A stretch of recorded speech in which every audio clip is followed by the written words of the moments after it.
I'm going to show you how to get ChatGPT to actually recommend your client's Shopify store. And more importantly, how to control exactly what it says about them when it does. This has been coming up more and more with my own clients lately. And honestly, most Shopify stores right now are completely invisible to AI, Claude, and ChatGPT. So without further ado, let's hop into the screen. Alrighty, so the first thing that you want to do is get this app called Knowledge Base from the Shopify App Store. And essentially what Knowledge Base is what they say here: view and customize the FAQs that AI shopping agents use to answer questions about your store.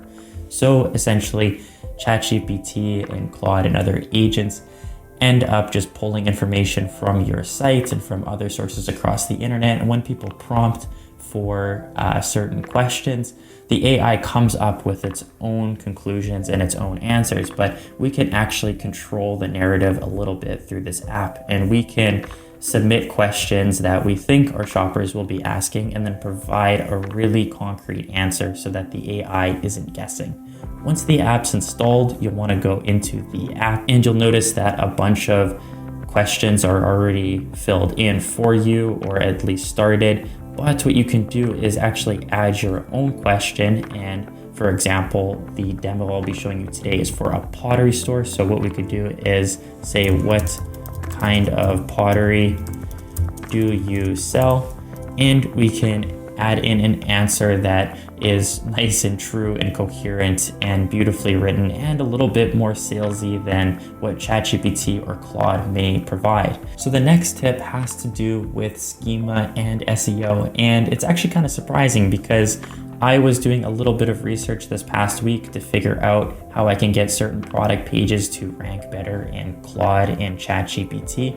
And I came across this really good article that explains that essentially schema is still in, and essentially when we surface schema on a product page and provide accurate data in that schema, not only does Google read that schema, but so do other agents. For the sake of this video, since I want to be really practical, I'm going to show you how you can surface additional schema inside your product page really easily. First things first, most themes actually support surfacing your product information through schema. And so it'll surface the title and the description and price and basic details within your product page. So make sure that, first and foremost, make sure that data is up to date and accurate. But we can actually take this one step forward and provide additional data on a product so that if someone is searching a particular type of product, we can outrank them and provide a little bit more information and accurate information. And we can do that through Metafields. So what you want to do is select your category up top here, fill out your category metafield, and also build out product metafields. Now I can make a whole other video on how to build out product metafields, but for the sake of this video, I have already filled in some data inside of my category metafields and my product metafields. Now, the next thing we'll want to do is drop in a section to our product page with the schema for the category metafields and the product metafields. So what we're going to do is navigate back over to our online store. And inside of our online store, what we'll want to do is hit edit code. And inside of edit code, you'll want to go over to the sections folder and then create a new file, or right click and hit new file and name this file custom-schema.liquid. And in the link in the description, I will include this code here that you'll want to drop into this section here. Once you have that dropped in, hit save, and then go into your theme and then go over to add section, and you'll see this new SEO-AI schema section. And in here, we're going to surface our metafields. And if you are a pro, you'll probably already see what I am doing by now. I am first seeing how my schema looks, and then I am adding it into the actual schema below from schema.org so that other browsers and AI can read this. But if you need a little bit of help, I'm going to walk you through how you can set this up right now. So what you'll want to do is first go over into your product page and figure out what your metafields are called. So for example, to start with the product metafields, we can go into one of the metafields and then click in it. And you'll notice that the key right over here is custom.style. And if I go over to all of my product metafields, I can also click into my other one, which is size, and you'll know it's called custom.size. Back inside of my section code, what I did is I noticed that my style is a list, and you'll know it's called a list because over here under type, it'll say list. So my style is a list, but my size is just, one particular data point. So it's not a list. So if I go back over into my code, for my style list, I'm going to write out product.metafield and then paste in your key. So back over to the metafield, what you'll want to do is copy this. My apologies, this is for size. And so what I would do is paste in my key. And then what you want to do is write dot value afterwards to get the value of the metafield.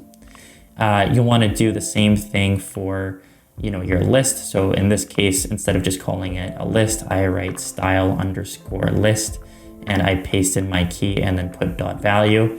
And then what you can do is actually copy this and then paste it over into here. Oh, I got two E's here. And of course, if you have more data, what you can do is just duplicate this list over here and then paste it in over here.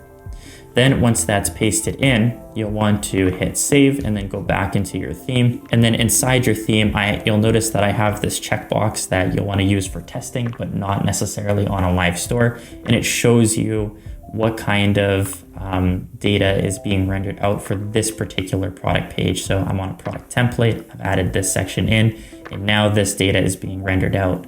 Now you'll notice these square brackets on style, and you'll notice that size doesn't have them. That's because style, again, is a list. So lists will have square brackets.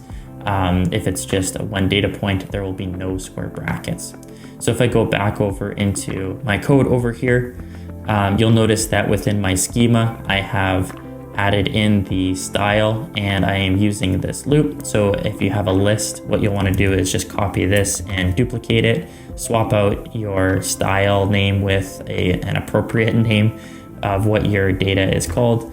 And then you'll notice how it works is it loops through all the different options. So if I have more than one data attribute for style, so for example, if it's ceramic and steel, it'll go through and separate each data point by a comma. Now, if it's just one individual data point, such as size, which has the singular curly braces, you'll notice that what we can do is just have size and then reference size.size down over here. Obviously, if you need a little bit of help, I highly recommend using something like Claude, and it could really easily assist you through building your schema.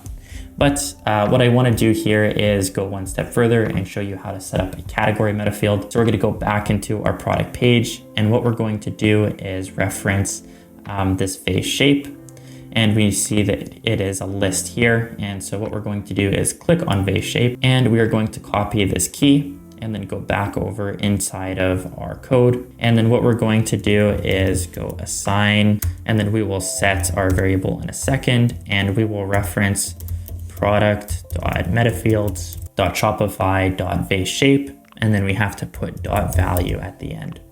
Once that's done, what we'll do is now define it. So instead of calling it XXX, we will call it vase_shape_list. So now to render it out, to figure out what we're working with, we can copy this over here and then go down and create a new list item. And then in here, what we'll do is we'll paste it in, and we'll have to add a .json filter to it and hit save.